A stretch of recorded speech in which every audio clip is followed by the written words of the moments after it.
Noite de festa pra torcida do Palmeiras, hein? Torcida que chega aí ao 9º jogo consecutivo, com mais de 30 mil pessoas no Allianz Parque. A torcida empurrando o Palmeiras nesse momento sensacional do clube. Foi eliminado da Copa do Brasil, mas abre aí agora uma grande vantagem para Corinthians e Atlético Mineiro. Os dois estão jogando nesse momento.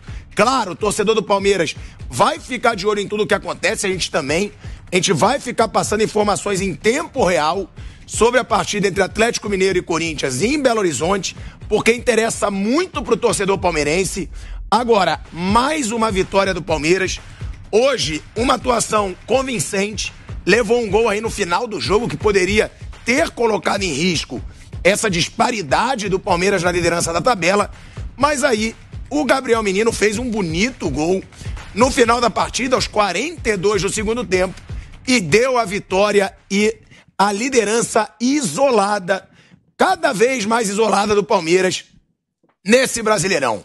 Boa noite, Zé Manuel. Boa noite, Pedro Marques. Boa noite. Boa noite, Fábio Piperno. Piperno, você estava comentando a partida do Palmeiras. Mais uma boa atuação. Ah, mas o Palmeiras vem caindo de rendimento. Cara, eu acho que mesmo nessa situação atual, se você pegar a média, o Palmeiras é disparado o time brasileiro que jogou o melhor futebol no ano. Se você pegar a média.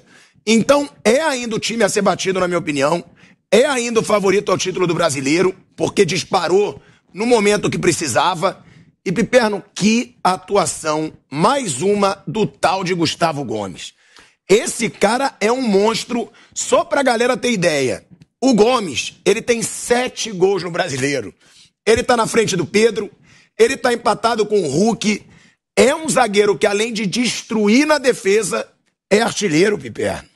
Tudo bem, Pilhado? Um abraço aos colegas e à nossa audiência. Eu até brinco quando pedem para me escalar o Palmeiras de todos os tempos.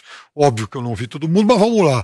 De uns 50 anos para cá, a minha dupla de zaga é Luiz Pereira e Gustavo Gomes. Acho que o Luiz Pereira imbatível e eu acho que o Gustavo Gomes é superior no Palmeiras a todos os outros que eu vi, inclusive o Antônio Carlos Zago, que é sempre alguém que é, enfim, lembrado nesse tipo de debate. Ousado você, hein?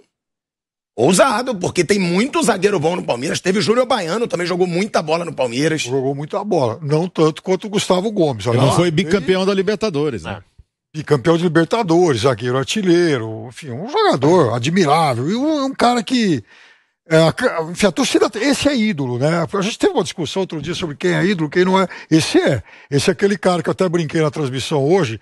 Se ele espirra, a torcida tem aí um resfriado de tal é a comoção. Agora... Palmeiras oscilou um pouco no segundo tempo, é normal, até porque do outro lado tinha um time bom. O Internacional melhorou no segundo tempo, o Mano fez alterações corretas. Eu acho que, de novo, ele foi muito conservador na escalação inicial. Depois ele conserta o time que foi pra cima do Palmeiras, ameaçou o empate. Depois que o Internacional ameaçou o empate, o Palmeiras ainda mandou 2 bolas na trave, o Dudu teve a chance de fazer o segundo. Aí, mais tarde, o Internacional empata o jogo e o Palmeiras, com a força do banco, depois da entrada do Gabriel Menino, encontrou como desempatar esse jogo. E veja, mesmo numa sequência complicada, até do ponto de vista físico, o Palmeiras marca 3 vitórias consecutivas contra Cuiabá, América e hoje. Então, veja, o Palmeiras que termina o primeiro turno com uma diferença mínima de 4 pontos, porque a gente não sabe como vai terminar o jogo em Minas.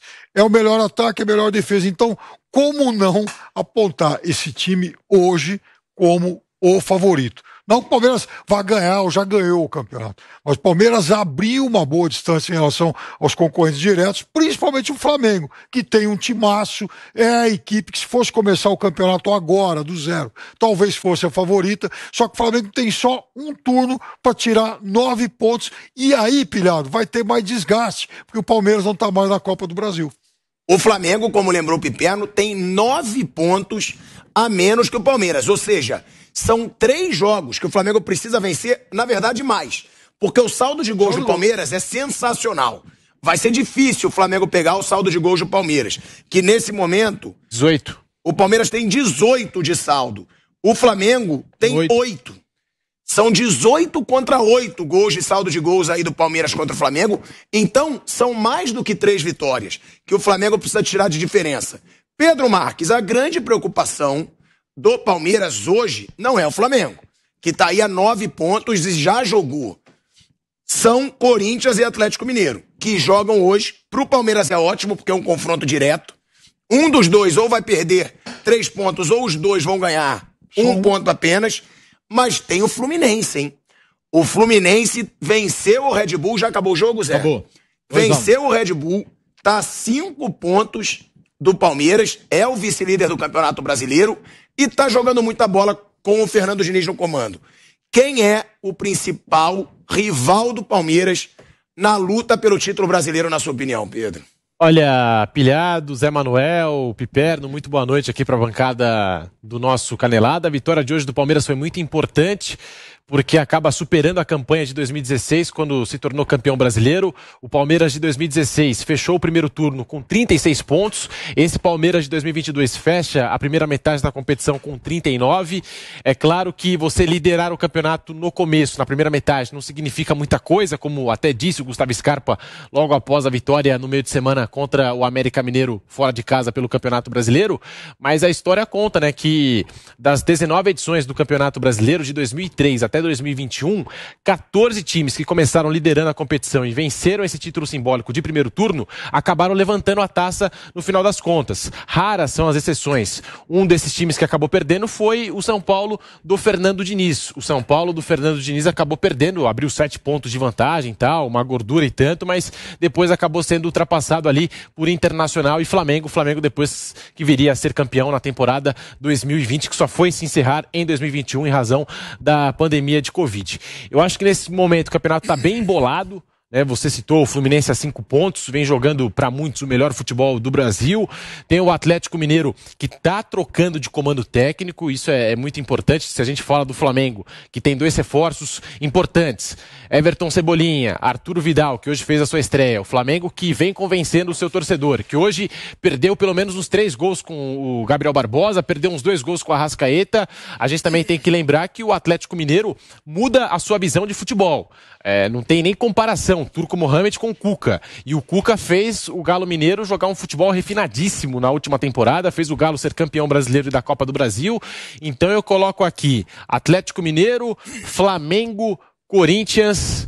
Para mim, esses são os principais rivais nesse exato momento da equipe do Palmeiras no Campeonato Brasileiro 2022. Vitória importante, com o gol da vitória saindo dos pés da base. Começa do Danilo, vai pro Wesley, que tinha falhado no gol de empate do Internacional. O Wesley passa a bola pro Vanderlan, que para mim foi o melhor em campo hoje. O Vanderlan faz ali um cruzamento na medida para o Gabriel Menino, que ficou de fora do Mundial de Clubes, né? O Gabriel Menino foi um dos jogadores cortados pelo Abel Ferreira. Foi o gol da redenção, e ele que já vem jogando bem há algum tempinho, está tentando recuperar o espaço dele nesse time do Palmeiras. Pilhado. Zé Manuel, a gente falou aqui de quem pode ameaçar o Palmeiras. Fluminense, 5 pontos. Nesse momento, Corinthians e Atlético Mineiro entrando em campo vão ficar a 6, porque começa a se calcular como se fosse um empate. E o Palmeiras vai disparando. Agora, o principal também, tem os times que ameaçam, mas o Palmeiras ele é muito regular. É muito difícil o Palmeiras perder pontos. Tem partidas que não joga tão bem. Azar. Ganha mesmo quando não joga bem.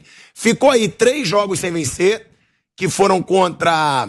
Qual foi o primeiro? Foi o Avaí, Atlético Paranaense e Fortaleza. Foram os 3 jogos que o Palmeiras ficou sem vencer, seguidos no Brasileirão, e deixou perder um pouquinho essa sobra. Porém, o Palmeiras... Em casa, é o que a gente fala. Primeiro eu vou começar fora de casa. Fora de casa, Piperno, desde a 34ª rodada do Brasileirão passado, que o Palmeiras não perde fora de casa. Olha como é difícil o Palmeiras perder até fora de casa. Eu vou falar aqui, o Atlético Mineiro acaba de fazer 1-0 no Corinthians, então já vai se aproximando do Palmeiras. Mas o Palmeiras foi do Keno. Gol do Keno aí pro Atlético Mineiro. Então, 1-0 Atlético Mineiro no Corinthians. O Atlético vai somando por enquanto, então, 3 pontos e vai se aproximando do Palmeiras. Então, o Palmeiras, fora de casa, é poderosíssimo. E dentro de casa, a temporada de 2022 é a mais vitoriosa, a mais goleadora e a segunda menos vazada da história do Palmeiras dentro do Allianz Parque. Então, fora de casa, é muito difícil bater o Palmeiras, e dentro é mais difícil ainda. São 86% de aproveitamento, 19 vitórias, 2 empates e 2 derrotas em 23 jogos, 54 gols marcados, média de 2,34 por partida e 13 gols sofridos, Zé. São só números positivos, É um Palmeiras muito regular e é um Palmeiras difícil de perder tantos pontos para que os outros cheguem. E é um time muito sólido, um time com um treinador que tem esse elenco na mão já há muito tempo. Ele sabe dos eventuais problemas e sabe onde buscar soluções. Campeonato Brasileiro é o seguinte, é maratona, cara, diferente das Copas, né? É diferente. E o Palmeiras me parece que está pronto e, acima de tudo, está focado em ganhar o Campeonato Brasileiro. A sensação que eu tenho, se o Abel trabalhava muito mais ligado em Copa Libertadores, não que ele tenha colocado de lado a Libertadores, pelo amor de Deus, não é nada disso, mas ele também está com foco total em ganhar o Campeonato Brasileiro. Ganhou 2 Libertadores, né? Copa do Brasil tá aí, né? Já ganhou Copa do Brasil, enfim, quer Campeonato Brasileiro. E o Palmeiras, ele tem um time bem equilibrado. E claro que esses 2 gringos que chegaram, um uruguaio, um argentino, ainda com desconfiança da torcida, mas certamente eles não vieram à toa, houve um estudo, o Abel aprovou a contratação e a gente deve esperar bons rendimentos desses jogadores ali para resolver entre aspas, problemas, talvez para a ausência do Rony. O Palmeiras está muito claro, né, que esse ataque do Palmeiras hoje é Dudu, Rony, Gustavo Scarpa. Acho que ninguém duvida disso, com o Rafael Veiga chegando, encostando também. Vem mais como opções, mas de repente um jogador desse desencanta e dá mais uma grande opção para a equipe do Palmeiras. Assim, para mim, eu continuo vendo o Atlético Mineiro pelo potencial de time. E agora, com a volta de Cuca, eu acho que o Atlético Mineiro ganha muito com essa volta, né? Numa briga mais direta, e o Flamengo ainda tem tempo de se recuperar. Temos um turno inteiro ainda pela frente. E bola para isso o Flamengo tem. Ele se ajeitou, né? Hoje contra o Avaí, o time ganhou por 2-1, fez um primeiro tempo muito ruim, jogando com a defesa reserva e as laterais jogando muito mal, mas o segundo tempo que o time criou foi uma grandeza. Perdeu lá um caminhão de gols, era para golear. E acabou vencendo por 2-1. Mas eu ainda acredito que o Flamengo possa encostar e entrar nessa briga com Galo Mineiro e Palmeiras. Eu ainda, mesmo vendo a campanha ótima do Fluminense, o Corinthians que está ali brigando e tem vários jogadores importantes e bons, eu ainda fico como principais rivais, isso eu não mudo ainda. Atlético Mineiro e Flamengo. Flamengo hoje não é assim, você olha na tabela, tá muito longe, 9 pontos. Mas o Galo não. Você olha na tabela agora, 4. Com o placar de momento, caiu de 39 para 35. Só 4 pontos. Eu ainda acho que são os principais rivais do Palmeiras na briga pelo título. Eu digo o seguinte, o Atlético Mineiro eu concordo. Chega o Cuca, por sinal foi um golaço do Keno, tá? O Keno, a bola sobrou ali fora da área, ele dominou, chutou no ângulo. Então o Atlético Mineiro abre com um golaço do Keno, 1-0 em cima do Corinthians. Agora, eu acho que o Atlético Mineiro e até o Fluminense podem ameaçar ainda mais do que o Flamengo, porque eu acho que 9 pontos é muita coisa. É muita coisa. São mais de 3 jogos, porque o saldo de gols do Palmeiras, dificilmente o Flamengo tira. Então não adianta ele vencer 3 e o Palmeiras perder 3. Ele tem que vencer 3, o Palmeiras perder 4 e quem sabe ele empatar. Eu acho muito difícil pela regularidade desse Palmeiras. É um time muito chato de perder ponto, Piperno. Então não é só o Flamengo estar jogando muita bola que realmente está nesse momento. É o Palmeiras perder essa regularidade que ele não perde desde o início da temporada. Eu vejo da seguinte forma. Muito do que a gente vai ver nesse segundo turno vai ser resultado dos confrontos das Copas. É natural, por exemplo, se o Flamengo não passa pelo Corinthians, ele vai ter mais tempo para se dedicar ao Campeonato Brasileiro. Aí ele volta a ser ainda mais candidato. Mas vamos imaginar... aqui na minha cabeça, por exemplo, eu acho que o Flamengo passa pelo Corinthians. Eu acho que o Flamengo vai deixar o Corinthians pelo caminho e vai continuar vivo na Copa Libertadores, vai avançar na Copa do Brasil. Então eu acho que o Flamengo vai continuar ainda por mais algum tempo dividido em 3 frentes. Isso vai cobrar um preço. E o Flamengo vai ter, em relação ao Campeonato Brasileiro, talvez a sua resposta final na quarta rodada do segundo turno, que é quando ele joga com o Palmeiras aqui em São Paulo. Porque é aquele tipo de jogo, embora seja um campeonato de pontos corridos, em que o Palmeiras vai poder jogar pelo empate. Se ele empata com o Flamengo aqui em São Paulo, ele elimina o confronto direto, elimina uma rodada a mais, e com isso o caminho até o fim fica mais curto, e o Flamengo teria, então, ainda menos tempo para tirar essa vantagem de 9 pontos. Então o Flamengo, por jogar mais até o fim do ano, por ter uma Copa a mais, ele vai ter um desgaste maior que o Palmeiras, que já está fora da Copa do Brasil. Agora, o Atlético Mineiro é quem ressurge disso aí. Tem um timaço, tem um técnico de primeiríssima linha, e agora o emocional do time muda. O Mineirão vai estar abarrotado em todo o jogo, sabe? É o time que se recoloca na briga, não só pelo Brasileirão, como pela Libertadores também. E o Atlético e o Cuca estão com o Palmeiras por aqui. O Cuca tem 2 derrotas pro Abel, na final contra o Santos e na semifinal ano passado. O Atlético não engole aquela eliminação contra o Palmeiras ano passado, porque tinha um time melhor. Era a tríplice coroa de fato, né? Brasileiro, Copa do Brasil e Libertadores. Então eu acho que o Atlético tem um timaço. E assim, se fosse apostar todo o salário milionário do pilhado hoje, eu apostaria tudo em Palmeiras e Atlético Mineiro. E o Corinthians continua dizendo pra você, como eu falo há 2 meses, que era o líder café com leite. Ó, eu acho ridículo você falar que o Corinthians é líder café com leite. Isso. Quando o Corinthians foi líder, ele falou que era líder café com leite. Isso, daquele tempo. Eu discordo, é o Corinthians, é um time que vai brigar. Vou fazer outra aposta com você. Na tabela vai brigar. Vou fazer outra aposta com você. Fala. Palmeiras vai terminar o Campeonato Brasileiro com pelo menos uns 10 pontos de vantagem em relação ao Corinthians. Olha aí, ó. Louco, olha hein? o Piperno, então, chamando a responsabilidade. Vamos tentar guardar isso pra depois a gente melhorar. O Flamengo. Alô, produção, corta aí. 10 pontos do Corinthians é o mínimo que o Piperno acha que o Palmeiras vai encerrar o Campeonato Brasileiro. Quanto vale? Com essa diferença aí com o Corinthians. Não, eu preciso analisar a tabela antes de fazer essa aposta. Ué, a tabela é o segundo turno. Agora, é a mesma essa situação... Tá em 7 agora? São Tá em 7. São 7. São 7. Se o Corinthians perder. Se o Corinthians o jogo ainda tá no começo. o jogo tá no começo.